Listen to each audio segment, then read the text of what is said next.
ಎಲ್ಲರಿಗೂ ನಮಸ್ಕಾರ. ಶಾಂತ ಯೂಟ್ಯೂಬ್ ಚಾನಲ್ಗೆ ಸ್ವಾಗತ. ನಾವು ಇವತ್ತು ಖಾರದ ಮಂಡಕ್ಕಿಯನ್ನು ಮಾಡೋಣ. ಲೈಕ್ ಅಂಡ್ ಸಬ್ಸ್ಕ್ರೈಬ್ ಮಾಡಿ.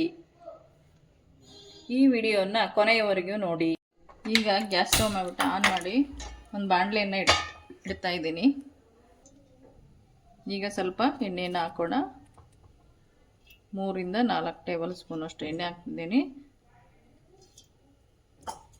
ಈಗ ಮೊದಲಿಗೆ ಶೇಂಗಾ ಬೀಜವನ್ನು ಹಾಕೋಣ.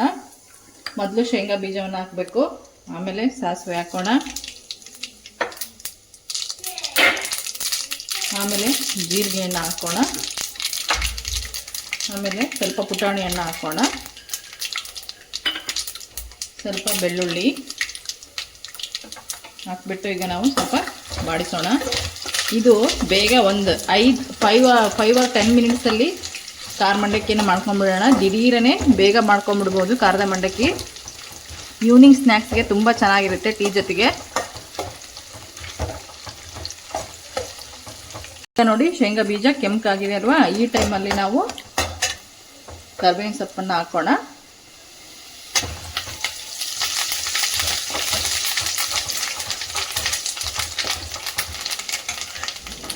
ನಂತರ ಸ್ವಲ್ಪ ಗರಂ ಮಸಾಲ, ಸ್ವಲ್ಪ ಅರಿಶಿಣದ ಪೌಡರ್ ಹಾಕ್ಬಿಟ್ಟು ಚೆನ್ನಾಗಿ ಬಾಡಿಸ್ಬೇಕು. ಸ್ವಲ್ಪ ಕೊತ್ತಂಬರಿ ಸೊಪ್ಪು,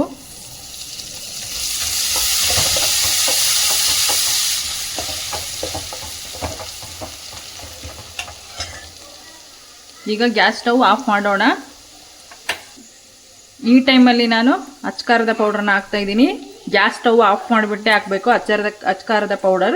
ಯಾಕಪ್ಪ ಅಂದರೆ ಇಲ್ಲಾಂದರೆ ಅದು ಎಣ್ಣೆಯಲ್ಲಿ ಸೀದೋಗ್ಬಿಡುತ್ತೆ, ಖಾರದ ಮಂಡಕ್ಕಿ ಟೇಸ್ಟ್ ಬರಲ್ಲ. ಆಮೇಲೆ ಕಲರ್ ಚೆನ್ನಾಗಿ ಬರುತ್ತೆ. ಈ ಟೈಮಲ್ಲಿ ನಾವು ರುಚಿಗೆ ತಕ್ಕಷ್ಟು ಉಪ್ಪು ಹಾಕ್ಕೋಬೇಕು.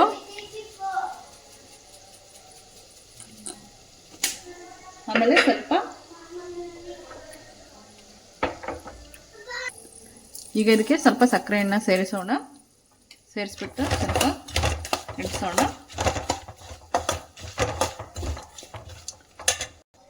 ಈಗ ನಾನು ಇದನ್ನು ಸ್ವಲ್ಪ ತಣ್ಣಗಾಗಲು ಬಿಡ್ತೀನಿ. ನೋಡಿ, ಇದು ತಣ್ಣಗಾಗಿದೆ. ಈಗ ನಾನು ಇದಕ್ಕೆ ಚುರುಮುರಿಯನ್ನು ಸೇರಿಸ್ತಾ ಇದ್ದೀನಿ. ಮಂಡಕ್ಕಿ ಇಲ್ಲಿ ಬೆಂಗಳೂರು ಸೈಡಲ್ಲಿ ಇದಕ್ಕೆ ಕಡಲೆಪೂರಿ ಅಂತ ಕರೀತಾರೆ. ಈಗ ಮಿಕ್ಸ್ ಮಾಡೋಣ.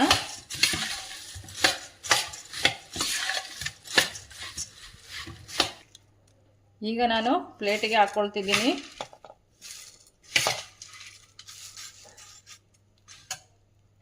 ಇದಕ್ಕೆ ಮೇಲೆ ಈರುಳ್ಳಿ ಹಾಕಿದರೆ ತುಂಬ ಟೇಸ್ಟ್ ಆಗಿರುತ್ತೆ ತಿನ್ನಲಿಕ್ಕೆ.